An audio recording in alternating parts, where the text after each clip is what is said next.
Abram Qureshi Abram.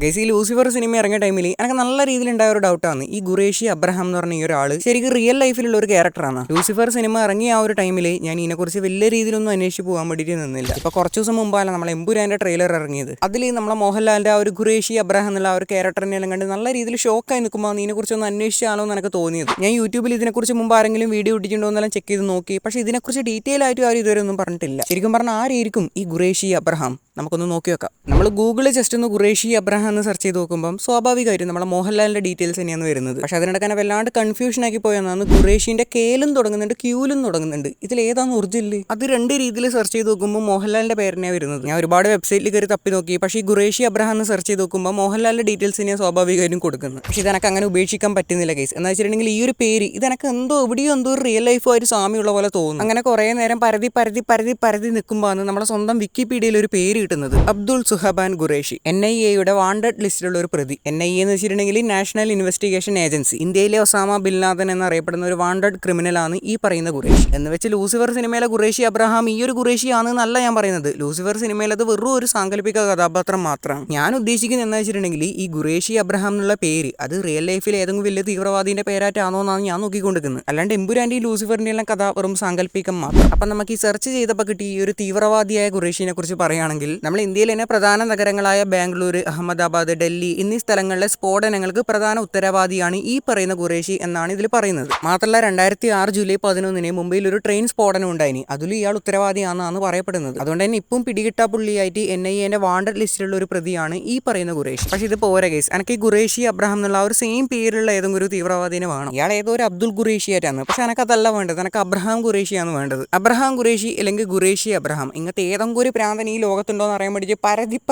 എൻ്റെ ഊപ്പാട് വന്നു. സത്യം പറയാലോ കേസ്, ഞാൻ ഈ ഒരു വീഡിയോ എഡിറ്റ് ചെയ്യായിരുന്ന ടൈമിനെക്കാട്ടിയും കൂടുതൽ ഇങ്ങനത്തെ ഏതെങ്കിലും ഒരു ഖുറേഷി അബ്രഹാം എന്നുള്ള പേരിലുള്ള ആൾ ഈ ലോകത്തുണ്ടോ എന്ന് അറിയാൻ വേണ്ടിയിട്ട് ഞാൻ സമയം കളഞ്ഞു. അങ്ങനെ ഒടുവിൽ ഞാൻ കീഴടങ്ങി. Prithviraj sir, you are brilliant. അപ്പോൾ വെറുതെ അല്ല യൂട്യൂബിൽ ഇതിനെക്കുറിച്ച് വീഡിയോസ് ഒന്നും ഇല്ലാത്ത ഇങ്ങനത്തെ ഒരാളില്ല ശരിക്കും റിയൽ ലൈഫിൽ. പക്ഷേ ഇത്തരത്തിലുള്ള ഒരു പേര് മോഹൻലാലിന് ആ ഒരു സിനിമയിൽ കൊടുത്തിട്ട് നമ്മളെ പ്രേക്ഷകരെ ആ രീതിയിൽ ചിന്തിപ്പിച്ച പൃഥ്വിരാജിന് വേണ്ടേ സല്യൂട്ട് കൊടുക്കുക? ഒന്നും വേണ്ട. ഈ എൻ്റെ വീഡിയോ കാണുന്ന നിങ്ങൾ ചിന്തിച്ചിട്ടുണ്ടാവില്ല ഇങ്ങനത്തെ ഒരാൾ റിയൽ ലൈഫിൽ ഉണ്ടോ ഇല്ലയോ എന്നുള്ളതിനെ കുറിച്ച്. ഈ ഖുറേഷി അബ്രഹാം എന്നുള്ള ഈ ഒരു പേരിന് തന്നെ ആ ഒരു സിനിമയിലെ ക്യാരക്ടറുമായിട്ട് നല്ല രീതിയിൽ സാമ്യമുണ്ട്. ഈ അബ്രഹാം എന്നുള്ള പേര് കൊണ്ട് അർത്ഥമാക്കുന്നതെന്ന് വെച്ചിട്ടുണ്ടെങ്കിൽ ഒരു കൂട്ടം ജനങ്ങളുടെ പിതാവ്. ഇതാണ് ഈ ഒരു പേരിന്റെ ആക്ച്വൽ മീനിങ് എന്ന് പറയുന്നത്. പിന്നെ ഇതിനെ റിലീജിയസ് ബേസ്ഡ് ആയിട്ട് നോക്കുവാണെങ്കിൽ നമ്മളെ ഗൂഗിൾ അമ്മച്ചി പറയുന്നത് എന്ന് വെച്ചിട്ടുണ്ടെങ്കിൽ ബൈബിളിലെ ഗോത്ര പിതാവായ അബ്രഹാമിന് ദൈവം നൽകിയ പേര് എന്നുള്ളതാണ് ഗൂഗിൾ അമ്മച്ചി നമ്മളോട് പറയുന്നത്. ഈ ഖുറേഷി എന്ന അർത്ഥം വരുന്ന പേര് ദക്ഷിണേന്ത്യയിലും മിഡിൽ ഈസ്റ്റിലേക്ക് മുസ്ലിം ഫാമിലീസിനുള്ള ഒരു കുടുംബ പേരായിട്ടാണ് കണക്കാക്കുന്നത്. പക്ഷെ ഇതിൽ നമുക്ക് കൺഫ്യൂഷൻ ആയിട്ട് വരുന്നതെന്ന് വെച്ചിട്ടുണ്ടെങ്കിൽ ഖുറേഷി ഒരു മുസ്ലിം പേര്, അബ്രഹാം ഒരു ക്രിസ്ത്യൻ പേര്. ഇതിനു മുമ്പത്തെ ലൂസിഫർ സിനിമയിലൂടെയെല്ലാം മോഹൻലാലിനെ നമ്മൾ അതിലൊരു ക്രിസ്ത്യൻ ക്യാരക്ടർ ആയിട്ടാണ് കണ്ടിട്ടുള്ളത്. പക്ഷേ ഈ ഒരു ഖുറേഷി എന്നുള്ള മുസ്ലിം ക്യാരക്ടറായിട്ട് ബേസ് ചെയ്തിട്ടുള്ള ഒരു പേര് എങ്ങനെ വന്നു എന്ന് നമുക്ക് രണ്ടാം ഭാഗം കണ്ടാൽ മാത്രമേ മനസ്സിലാവൂ. പിന്നെ എമ്പുരാൻ എന്നുള്ള ഈ ഒരു സിനിമയെ കുറിച്ച് പറയാനാണെങ്കിൽ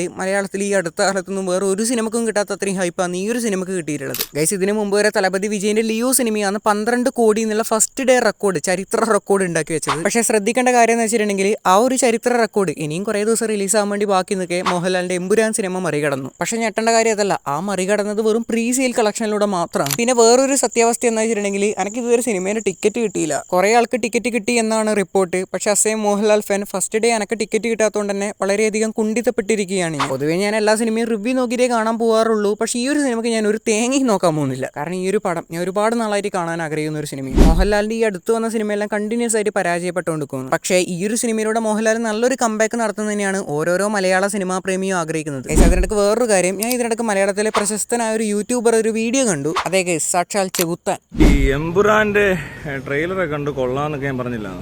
അപ്പോൾ ഈ പടത്തിന്റെ റിലീസ് മാർച്ച് 27-നാണ്. പിന്നെ ഒരു 10 ദിവസം കൂടെ കഴിയുമ്പോഴത്തേനും ഒരു 10-12 ദിവസം കഴിയുമ്പോഴത്തേ ഈ സാധനം വരുന്നുണ്ട്. ഈ മോഹൻലാലൊക്കെ എന്തൊക്കെ കാണിച്ചാലും ഈ ഒരു റേഞ്ചിൽ വരത്തില്ല. അപ്പം നേരത്തെ ആ പടം ഓടിച്ചങ്ങ് സൈഡിലോട്ട് മാറിയിരിക്കുന്നതായിരിക്കും നല്ലതെന്ന് തോന്നുന്നു.